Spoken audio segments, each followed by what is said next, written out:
दोस्तों, हिंदू धर्म में प्रत्येक माह में आने वाली पूर्णिमा तिथि का विशेष महत्व है। इस दिन स्नान दान के कार्य पुण्य फलदायी माने गए हैं।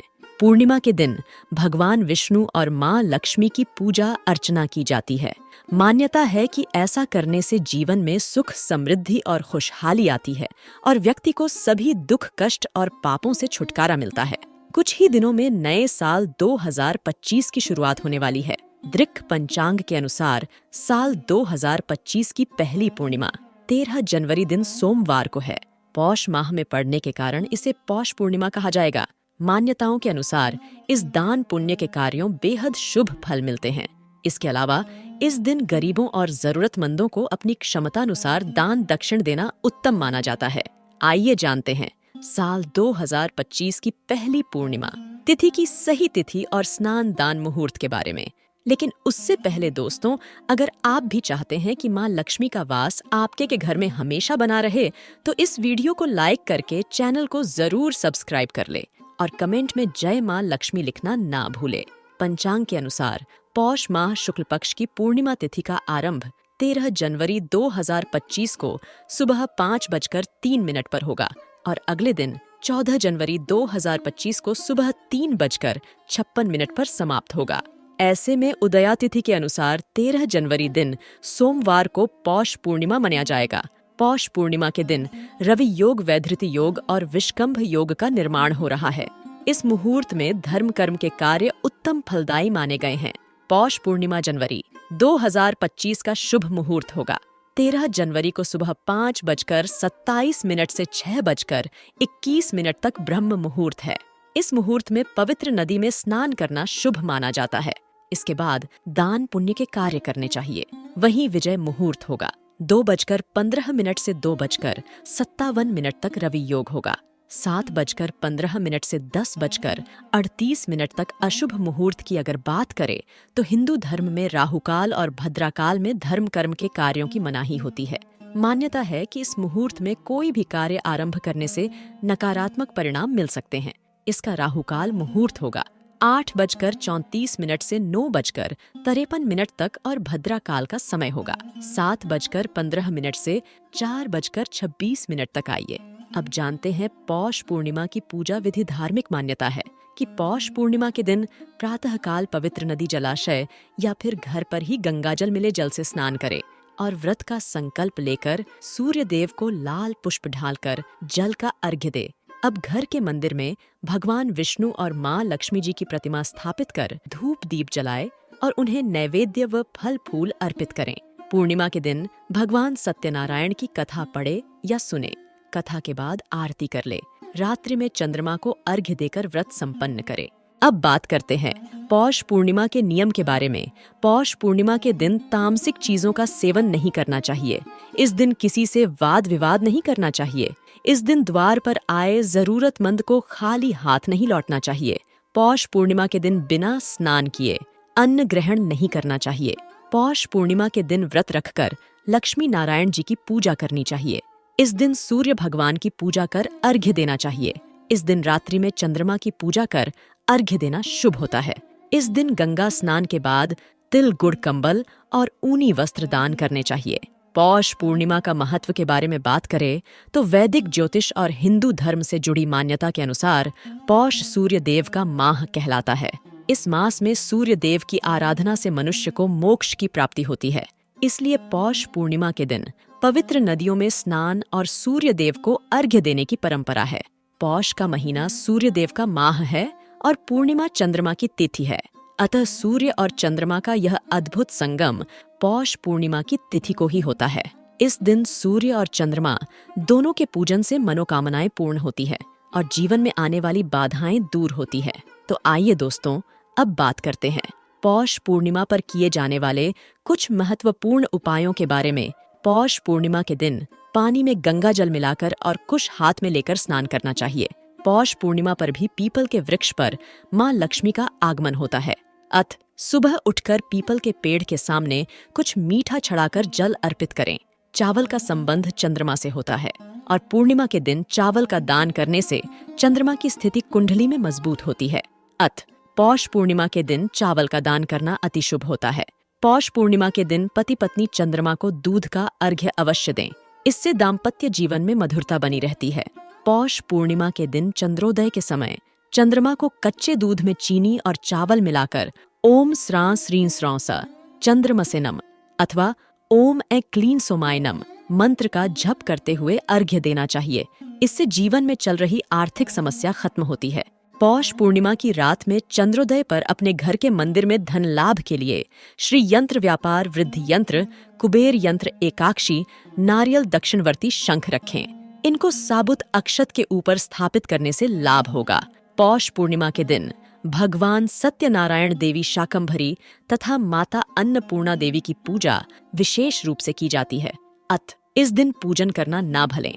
पौष पूर्णिमा के दिन मां लक्ष्मी के चित्र पर 11 कौड़ियां चढ़ाकर उन पर हल्दी से तिलक करें। अगले दिन सुबह इन कौड़ियों को लाल कपड़े में बांधकर अपनी तिजोरी में रखें। इस उपाय से घर में धन की कमी नहीं होती है। हर पूर्णिमा के दिन इन कौड़ियों को अपनी तिजोरी से निकालकर लक्ष्मी जी के सामने रखकर उन पर हल्दी से तिलक करें। फिर अगले दिन उन्हें लाल कपड़े में बांधकर अपनी तिजोरी में रखें। इस उपाय से हमेशा लक्ष्मी देवी की कृपा बनी रहेगी। पौष पूर्णिमा के दिन तांबे के कलश में जल लेकर उसमें रोली अक्षत और लाल रंग के पुष्प ढालें तथा मंत्र ओम सूर्याय नम, ओम आदित्याय नम, ओम नमो भास्कराय नम, अर्घ्य समर्पयामि आदि बोलते हुए सूर्यदेव को अर्घ्य दें तथा इस प्रकार से अर्घ्य दें कि जल की धारा के बीच से उगते हुए सूर्य के दर्शन हो सके। इससे जीवन में संपन्नता आती है। पौष पूर्णिमा के दिन मंदिर में जाकर लक्ष्मी को इत्र और सुगंधित अगरबत्ती अर्पण करनी चाहिए।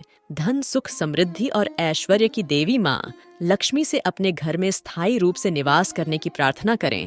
तो आइए अब आपको सुनाते हैं पौष पूर्णिमा की व्रत कथा, जिससे सुनने मात्र से होगी आपकी सभी इच्छाओं की पूर्ति। द्वापर युग में एक बार यशोदा मैया ने श्री कृष्ण से कहा कि तुम तो पूरे संसार के पालन करता हो, आज तुम मुझे कोई ऐसा व्रत बताओ जिसे करने से किसी भी स्त्री को विधवा होने का भय न रहे तथा इससे मनुष्यों की सभी मनोकामनाएं पूर्ण हों। श्री कृष्ण बोलते हैं कि माता, आपने बहुत ही सुंदर प्रश्न पूछा है।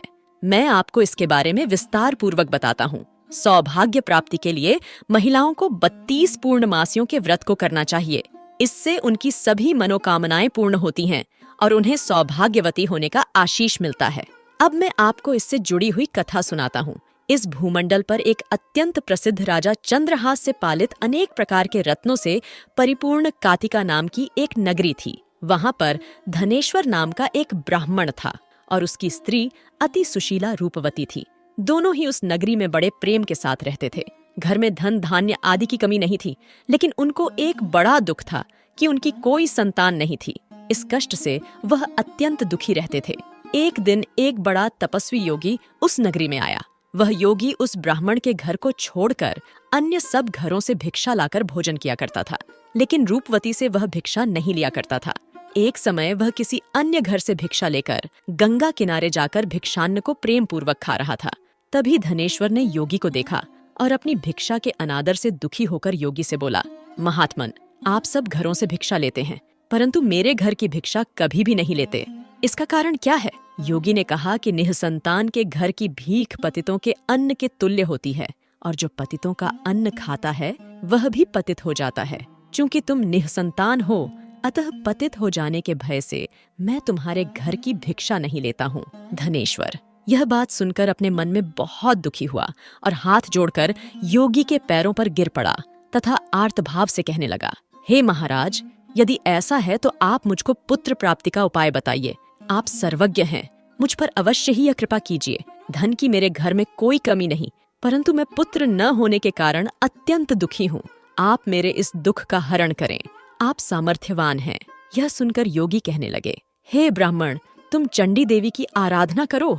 घर आकर उसने अपने स्त्री से सब वृत्तांत कहा और स्वयं तप के निमित्त वन में चला गया। वन में जाकर उसने चंडी देवी की उपासना की और उपवास किया।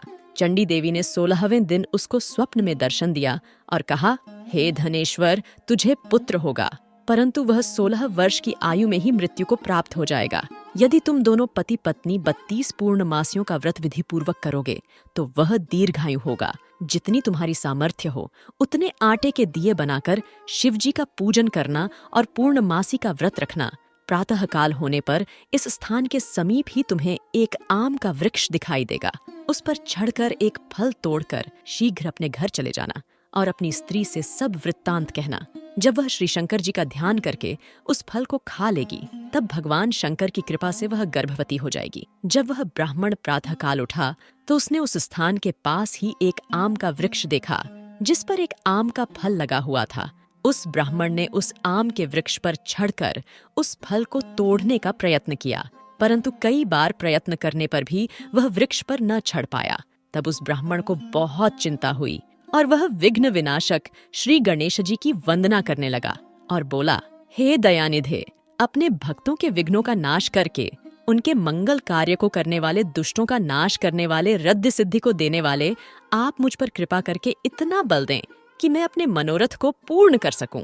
इस प्रकार गणेश जी की प्रार्थना करने पर उनकी कृपा से धनेश्वर वृक्ष पर चढ़ गया और उसने एक अति सुंदर आम का फल देखा। उसने विचार किया कि जो वरदान से फल मिला था वह यह है और कोई फल दिखाई नहीं देता। उस धनेश्वर ब्राह्मण ने जल्दी से उस फल को तोड़कर अपनी स्त्री को लाकर दिया और उसकी स्त्री ने अपने पति के कथनानुसार उस फल को खा लिया। इसके पश्चात वह गर्भवती हो गई। देवी जी की असीम कृपा से उसे एक अत्यंत सुंदर पुत्र की प्राप्ति हुई, जिसका नाम उन्होंने देवीदास रखा। माता पिता के हर्ष और शोक के साथ वह बालक शुक्ल पक्ष के चंद्रमा की भांति बढ़ने लगा। भवानी की कृपा से वह बालक बहुत ही सुंदर, सुशील और पढ़ने में बहुत ही निपुण हो गया। चंडी देवी की आज्ञानुसार उसके माता पिता ने 32 पूर्णमासी का व्रत रखना प्रारंभ कर दिया था, जिससे उसका पुत्र दीर्घायु हो जाए। 16वां वर्ष लगते ही देवीदास के माता पिता को बड़ी चिंता हो गई कि कहीं उनके पुत्र की इस वर्ष मृत्यु न हो जाए। इसलिए उन्होंने अपने मन में विचार किया कि यदि यह दुर्घटना उनके सामने हो गई तो वे कैसे सहन कर सकेंगे।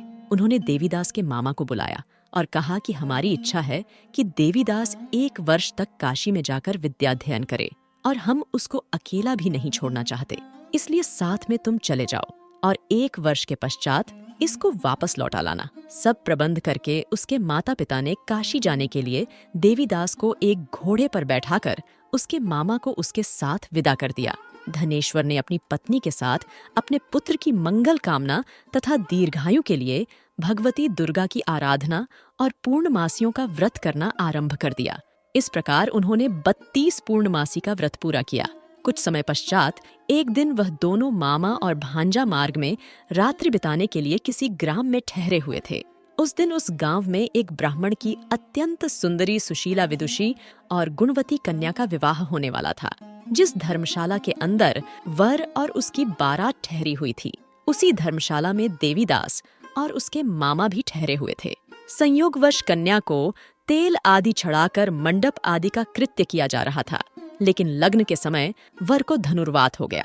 इस कारण वर के पिता ने अपने कुटुंबियों से परामर्श करके निश्चय किया कि यह देवीदास मेरे पुत्र जैसा ही सुंदर है, मैं इसके साथ ही लग्न करा देता हूँ और बाद में विवाह के अन्य कार्य मेरे लड़के के साथ हो जाएंगे।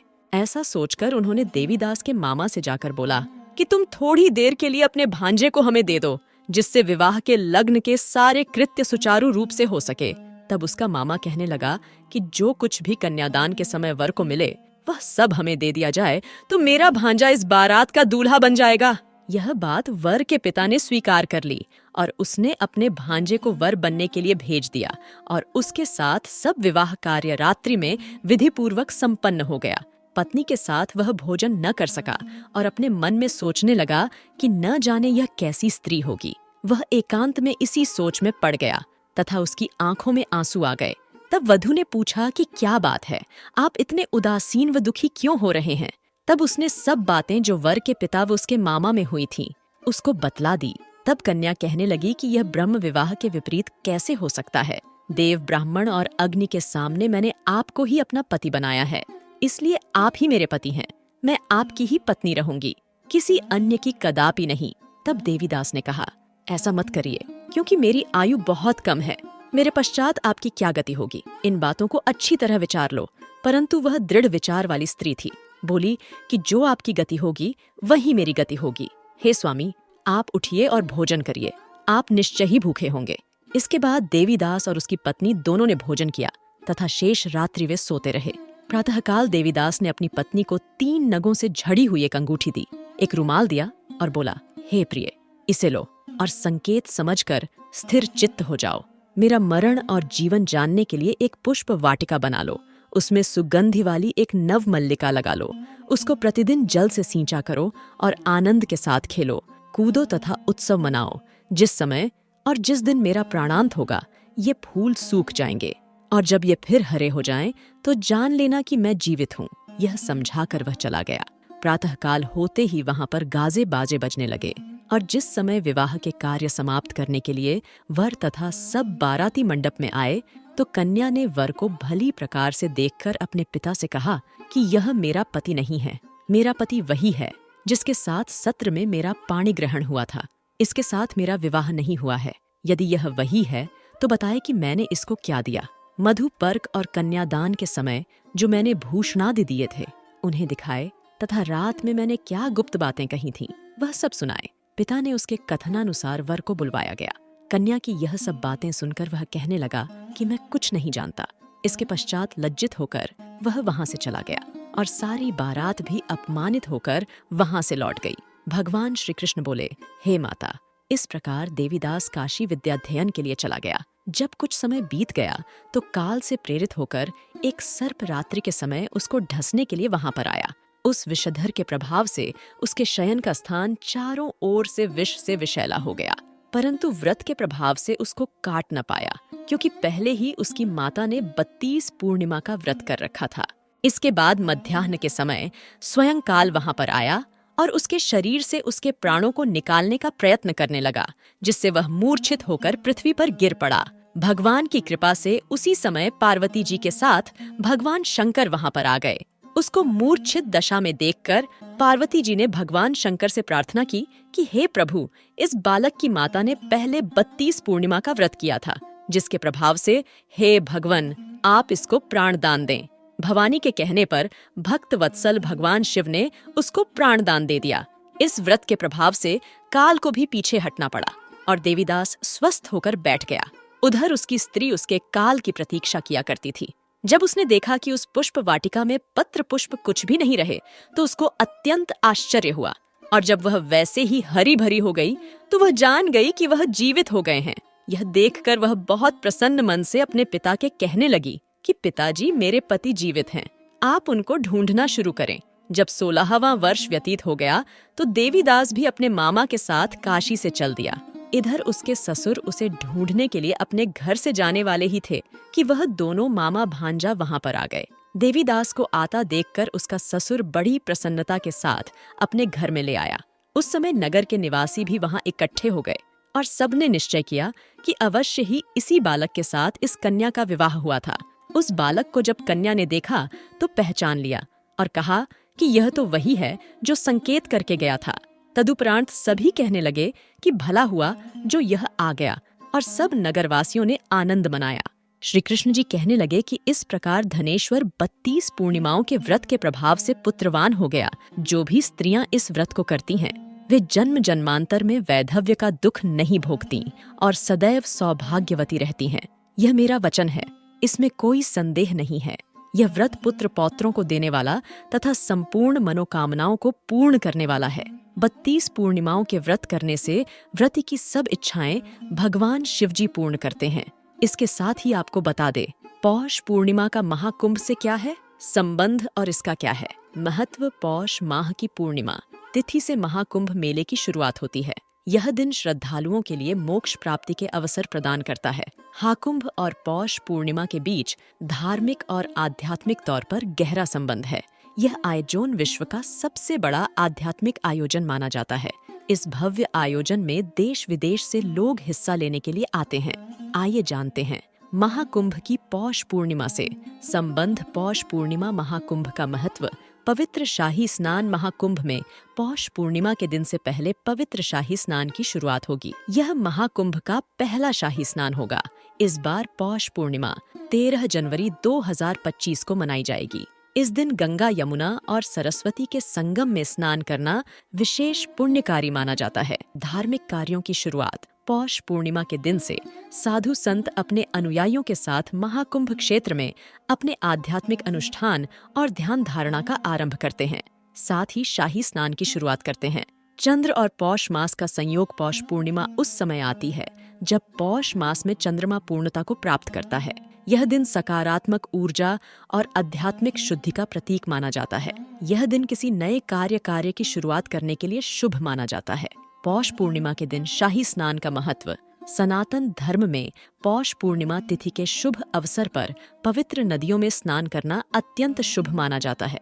इस शुभ दिन पर महाकुंभ में शाही स्नान का विशेष महत्व है। धार्मिक मान्यता है कि महाकुंभ मेले के दौरान संगम में पवित्र डुबकी लगाने मनुष्य के सभी पाप नष्ट हो जाते हैं, साथ ही मोक्ष की प्राप्ति होती है। शाही स्नान का शुभ समय। हिंदू पंचांग के अनुसार महाकुंभ 2025 त्रिवेणी के संगम पर पहला शाही स्नान पौष पूर्णिमा के दिन होगा। यह पवित्र स्नान 13 जनवरी 2025 दिन सोमवार को सुबह 5:05 से प्रारंभ होगा। यह अगले दिन 14 जनवरी को रात्रि 3:56 तक चलेगा। महाकुंभ में शाही स्नान का शुभ समय ब्रह्म मुहूर्त माना गया है। कुंभ मेले का रहस्य। महाकुंभ का आयोजन 4 स्थानों पर होता है। हरिद्वार, प्रयागराज, उज्जैन और नासिक है। धार्मिक ग्रंथों में यह चारों जगहों को पवित्र स्थान माना गया है। इनका संबंध समुद्र मंथन की पौराणिक कथा से है। कहा जाता है कि देवताओं और असुरों के बीच अमृत कलश के लिए हुए संघर्ष के दौरान अमृत की कुछ बूंदें इन स्थानों पर गिरी थीं। इन स्थानों पर विशेष ग्रह नक्षत्र संयोग के दौरान कुंभ का आयोजन होता है। वही वैदिक ज्योतिष के अनुसार पौष पूर्णिमा तिथि के बन रहे शुभ योग का लाभ 5 राशियों को मिलने वाला है। इन राशियों के लोग नया बिजनेस शुरू कर सकते हैं और धन प्राप्ति के शुभ योग भी बनेंगे। राशियों के साथ कुछ ज्योतिष उपाय भी बताए गए हैं। इन उपायों के करने से कुंडली में गुरु ग्रह की स्थिति मजबूत होगी और भगवान विष्णु का भी आशीर्वाद प्राप्त होगा। आइए जानते हैं आज यानी 13 जनवरी के दिन किन किन राशियों के लिए लकी रहने वाला है। सबसे पहली राशि है मेष राशि। मेष राशि वालों के लिए शुभ फलदायी रहने वाला है। मेष राशि वालों का कल गुरु ग्रह की कृपा से भाग्योदय होगा और जीवन में चल रही सभी बाधाएं भी दूर होंगी। किसी संपत्ति के खरीद फरोख्त से अच्छा लाभ होगा और आर्थिक धन लाभ भी होगा। धार्मिक कार्यों में आपका मन लगेगा और किसी धार्मिक स्थल की यात्रा पर भी जा सकते हैं। अगर किसी कानूनी मामलों में फंसे हुए हैं तो कल आपको इन सभी मामलों से राहत मिलेगी और अपने लक्ष्य की ओर अग्रसर भी रहेंगे। अगर आप कोई नया काम या रोजगार शुरू करने की सोच रहे हैं तो कल आप उसे जरूर शुरू कर सकते हैं। पौष पूर्णिमा पर बन रहे शुभ योग से आपको अच्छी सफलता मिलेगी। दूसरी है कर्क राशि। कर्क राशि वालों के लिए ये दिन लाभदायक रहने वाला है। कर्क राशि वाले खुद पर अधिक ध्यान देंगे और हर छोटी से छोटी चीज को अच्छे से अच्छा करना पसंद करेंगे। आर्थिक रूप से आपका ये दिन लाभकारी रहने वाला है। आप बचत करने में सक्षम होंगे। साथ ही निवेश से भी आपका बैंक बैलेंस बढ़ेगा। आप जो भी कार्य करेंगे आपको जरूर फायदा मिलेगा। पौष पूर्णिमा पर माता पिता के साथ किसी धार्मिक स्थल पर जा सकते हैं या फिर घर पर कोई पूजा पाठ या हवन का कार्यक्रम हो सकता है जिसमें परिवार के सभी सदस्य शामिल होंगे। सरकारी नौकरी की तैयारी कर रहे छात्रों को अच्छे परिणाम की प्राप्ति होगी और गुरु व पिता का भी हर मोड़ पर साथ मिलेगा। अगली राशि है वृश्चिक राशि। वृश्चिक राशि वालों के लिए ये दिन फायदेमंद रहने वाला है। वृश्चिक राशि वालों की आय में वृद्धि होगी और किसी पुराने निवेश से अच्छा धन लाभ भी होगा। जिन कार्यों के पूरा होने के लिए आप काफी लंबे समय से इंतजार कर रहे थे वे किसी प्रभावशाली व्यक्ति की मदद से आसानी से पूरे हो जाएंगे। अगर आप नया बिजनेस शुरू करने की योजना बना रहे हैं तो पौष पूर्णिमा का दिन आपके लिए शुभ रहेगा। भविष्य में अच्छे लाभ के योग बनेंगे। व्यापार में लाभ से मन प्रसन्न रहेगा और अपने व्यापार को विदेश से भी जोड़ सकते हैं। नौकरी पेशा जातकों के लिए करियर में अच्छी तरक्की होगी और अच्छी आमदनी के साथ ऑफर आपके लिए दस्तक दे सकते हैं जिससे मन में शांति रहेगी। अगली राशि है मकर राशि। मकर राशि वालों के लिए पौष पूर्णिमा का दिन मंगलकारी रहने वाला है।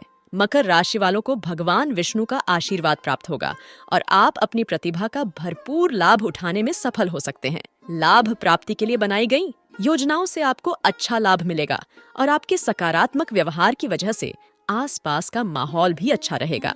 बुद्धि एवं चतुराई का लाभ आपको जीवन के विभिन्न क्षेत्रों में मिलेगा और कारोबार व व्यापार में चल रही परेशानियां भी दूर होंगे। पारिवारिक जीवन की बात करें तो परिवार में सुख शांति का माहौल रहेगा और परिवार के सदस्यों के साथ आपसी प्रेम बना रहेगा। वहीं जीवन साथी के साथ प्रेम भरा रिश्ता रहेगा और कहीं बाहर डिनर पर भी जा सकते हैं। अगली और आखिरी राशि है मीन राशि या मीन राशि वालों के लिए पौष पूर्णिमा का दिन अनुकूल रहने वाला है। मीन राशि वालों के लिए अप्रत्याशित लाभ के योग बन रहे हैं और सामाजिक क्षेत्र में प्रतिष्ठा में वृद्धि होगी। भाग्य आपका साथ देगा जिससे कारोबार अच्छा चलेगा और आपके साथी हर कार्य में सहयोग के लिए आगे रहेंगे। नौकरी पेशा जातकों की बात करें तो कल कार्यक्षेत्र में अच्छे से काम करेंगे और साथियों के साथ संबंध भी मजबूत रहेंगे। वहीं कुछ साथियों से किसी दूसरी कंपनी में जाने का टिकट भी मिल सकता है। पिता की मदद से संतान से संबंधित समस्याओं का हल मिलेगा और अपने कार्यों को लेकर पूरी तरह जागरूक भी रहेंगे। पौष पूर्णिमा के मौके पर पूरे परिवार के साथ धर्म कर्म के कार्यों को करेंगे। तो दोस्तों, उम्मीद करते हैं आज के वीडियो से आपको लाभ अवश्य होगा। अगर वीडियो आपको अच्छी लगी हो तो लाइक कर दीजिए और ज्यादा से ज्यादा इस वीडियो को अपने फैमिली फ्रेंड के साथ शेयर कीजिए। चैनल को सब्सक्राइब कर लीजिएगा। जय मां लक्ष्मी।